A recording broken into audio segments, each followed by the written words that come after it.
Okay, for the past 4 years, Trump has been peeling back the onion, exposing the sin and corruption in our country in the very top levels of government. Now, this is nothing unusual. It's been going on for a long time. For those that were around during the Obama administration, you remember he invited in the LGBTQ, he invited in the Muslim Brotherhood, the CARE organization, everything else under the sun that was corrupt. He opened the door wide. Well, when Trump got in there, he closed a lot of those doors, and so the media came after him. All the social media, as we know, has been pretty corrupt. I mean, our little ministry has been thrown in Facebook jail. Many times we've had YouTube programs that have been monitored, and some were deleted.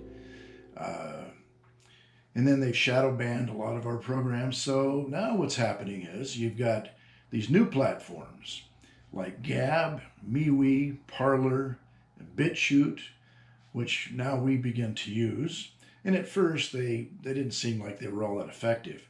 But now that people that are being banned from Parler, Twitter, and everything else, these small companies are going to take off like a rocket. And they're actually doing so. They're overwhelmed right now trying to catch up. There's an awful lot of misinformation out there. It's hard to know what's true and what's not true. But if you do enough research and you network with the right people, you can sort it all out. You might make a few mistakes along the way, but you can figure it out if you pay attention. Now, a lot of Christians have this wild idea that we shouldn't get involved in political discussion or political discussion regarding our religion. And that's just totally unbiblical. I mean, if you look at John the Baptist spoke out against Herod. Herod had married his brother's wife, and John the Baptist spoke out against it. Got his head cut off for it, if you remember right.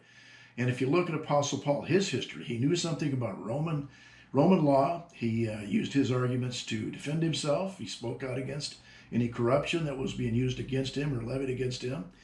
He knew something about the various religion traditions of his day. He knew something about the Pharisees, the Sadducees, the Herodians.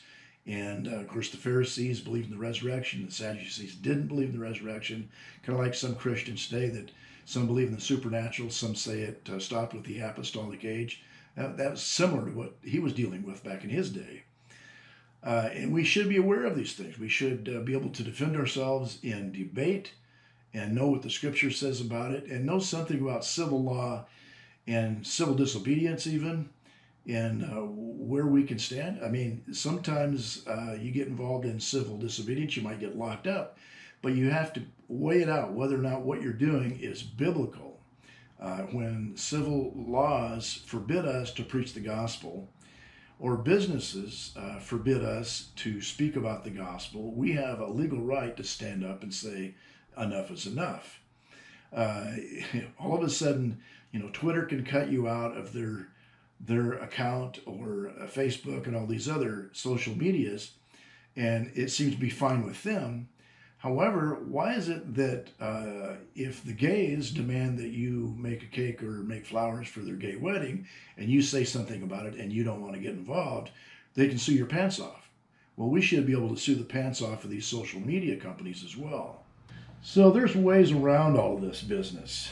Street ministry is one way. We've used that a lot in the past few years. They can't shut you up. At least right now they can't. They might be able to do it in the future, but right now, if they shut you out of social media, take it to the street.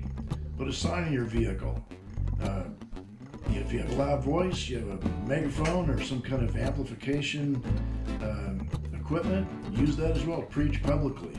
But signs are an easy way to do it. You can put a message on a few signs, and you can reach a lot of people in a very busy intersection someplace.